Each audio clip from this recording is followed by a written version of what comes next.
আসসালামু আলাইকুম। অ্যাকচুয়ালি 7টা দিন তুমি কিভাবে কাজে লাগাতে পারো ঢাকা সেন্ট্রাল ইউনিভার্সিটির জন্য, কিভাবে কাজে লাগিয়ে চান্স পেতে পারো, এই বিষয়টা নিয়ে আমি কথা বলবো।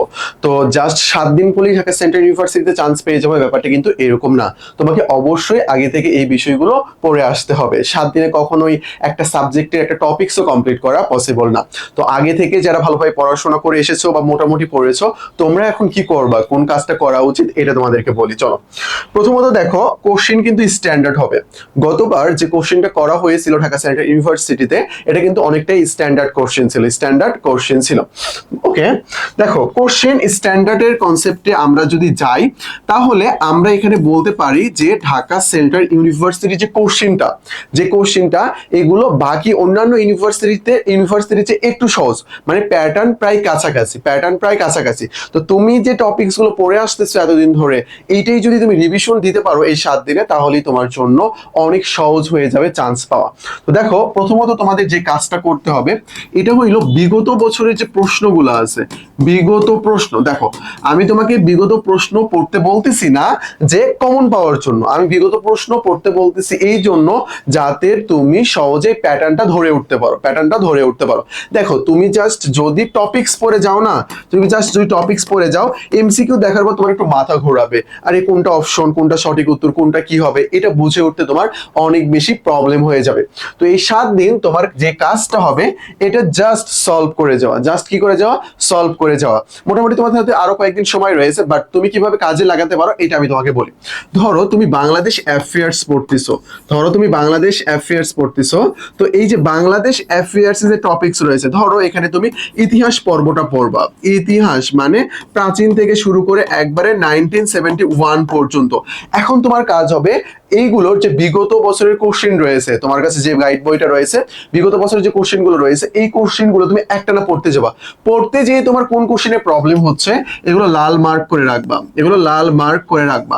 পরবর্তীতে ওই কোশ্চেনের সাথে সম্পর্কিত যে টপিকসটা রয়েছে, এটা ভালোভাবে ক্লিয়ার করবা। বুঝতে পেরেছো? দেখো, তোমার একটা পড়া কমপ্লিট হয়েছে, ভালোভাবে তোমার মনে আছে। এইটা বারবার পড়ে তো লাভ নাই, তাই না?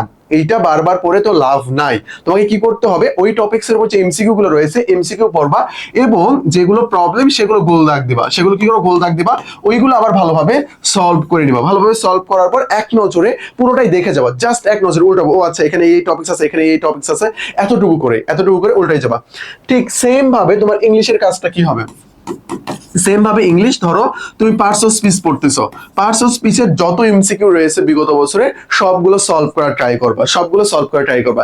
এমসিকিউ সলভের ক্ষেত্রে একটা বিষয় মাথায় রাখবা, যদি তুমি কোশ্চেন ব্যাংক পড়ো, ঢাকা সেন্ট্রাল ইউনিভার্সিটির জন্য যদি তুমি কোশ্চেন ব্যাংক পড়ো, তুমি ডিইউ, বিসিএস এই কোশ্চেন ব্যাংক গুলো পড়তে পারো। তুমি যদি কোশ্চেন ব্যাংক থেকে এমসিকিউ সলভ করতে যাও, তখন তুমি যে কাজটা করবা, এটা হইলো প্রথমত এমসিকিউ দেখবা, এমসিকিউ এর আনসার কোনটা আছে এটাও দেখবা। ভাই প্রথমে আমি নিজে সলভ করবো না, তোমার প্রথমে নিজে সলভ করতে হচ্ছে না। তুমি কি করবা, নিজে এমসিকিউটা দেখবা, এমসিকিউর আনসার দেখবা, এমসিকিউটা কিভাবে লেখা আছে, ব্যাখ্যা দেওয়া আছে কিভাবে, এই ব্যাখ্যাগুলো দেখবা। অর্থাৎ আমি যখন কোশ্চেন ব্যাংক পড়বো, যদি আমি রিভিশনের মধ্যে কোশ্চেন ব্যাংকে রাখি, ধরো তোমার পড়া হয় না এর আগে, অথবা তুমি যদি পড়ে ফেলো, ভালোভাবে কমপ্লিট করে ফেলো, তাহলে তো হয়ে গেল। যদি তুমি কোশ্চেন ব্যাংকটা রাখো যে আমার পড়া হয় না, আমি এটা রাখবো, পড়তে কিন্তু হবে তোমাকে।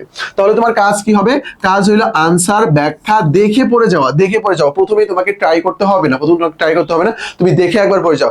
দেখে পড়তে যেয়ে তোমার কোন কোন জায়গায় প্রবলেম হচ্ছে ওটা মার্ক করে রাখো। তারপরে তুমি কি করবা, না দেখে পড়ার ট্রাই করবা, অন্য একটা তোমার নোটবুক বা যেটাই হোক উপরে রেখে না দেখে পড়ার ট্রাই করবা। দেখবা যে অনেকগুলো তুমি পারতেছো, কিছু কিছুগুলো পারতেছো না, ওইগুলো জাস্ট রিভিশন দিবা, তাহলেই হয়ে যাবে। যদি কোশ্চেন ব্যাংক ভালোভাবে কমপ্লিট করা না থাকে, অন্তত ঢাকা ইউনিভার্সিটির বিসিএস কোশ্চেন ব্যাংক যেটা রয়েছে, এটা ভালোভাবে সলভ করো। তুমি যদি এইভাবে প্রত্যেকটা টপিকসের এমসিকিউ, বিগত বছরের এমসিকিউ সলভ করে যাও, বিশ্বাস করো তুমি এখান থেকে অনেকাংশ প্রশ্ন কমন পেয়ে যাওয়া। বাট আমি তোমাকে বলতেছি না কেন, যদি তারা বিগত থেকে না দেয়, তখন আবার প্রবলেমের মধ্যে পড়ে যাওয়া। বিগত থেকে যদি না দেয়, তাহলেও কি থাকবে, ওইটার টাইপের সাথে মিল থাকবে। এত কোশ্চেন কই পাবে তারা, বলো? টিচার এত কোশ্চেন কই পাবে? তো রিপিটটা অ্যাকচুয়ালি করতেই হয়। তো এই হইলো এখানকার কাহিনী।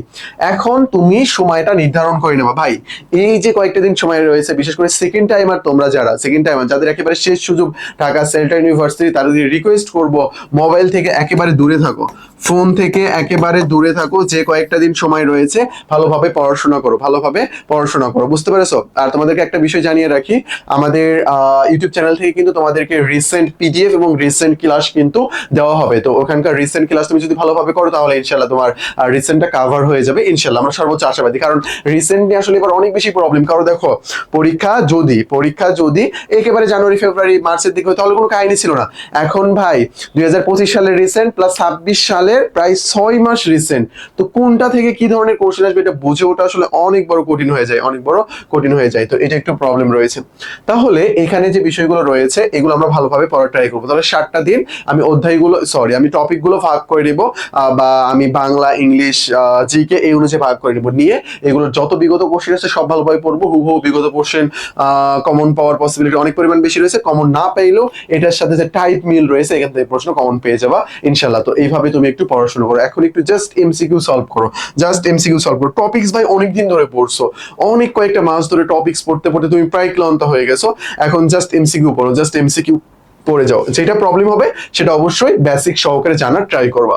আর আমাদের ঢাকা সেন্ট্রাল ইউনিভার্সিটির এক্সাম ব্যাচ রানিং চলতেছে, তোমরা চাইলে আমাদের কাছ থেকে রুটিনটা নিতে পারো। এক্সাম ব্যাচে ভর্তি হতে পারো, সমস্যা নেই। রুটিনটা নিয়ে তুমি চাইলে নিজের মতো করে এই টপিকস গুলো ধরে ধরে পড়াশোনা করতে পারো, বুঝতে পেরেছো? এটা আমাদের টেলিগ্রাম নাম্বার, যদি কোর্সে ভর্তি হতে চাও এখান থেকে নক দিও, অথবা ঢাকা সেন্ট্রাল সহ আর অন্যান্য যে কোনো ধরনের কোশ্চেন থাকলে এই নাম্বারে নক দিয়ে তোমরা জানাবা, আমরা সেটা সলভ করে দেবো। তো আজকে এই পর্যন্তই, আসসালামু আলাইকুম।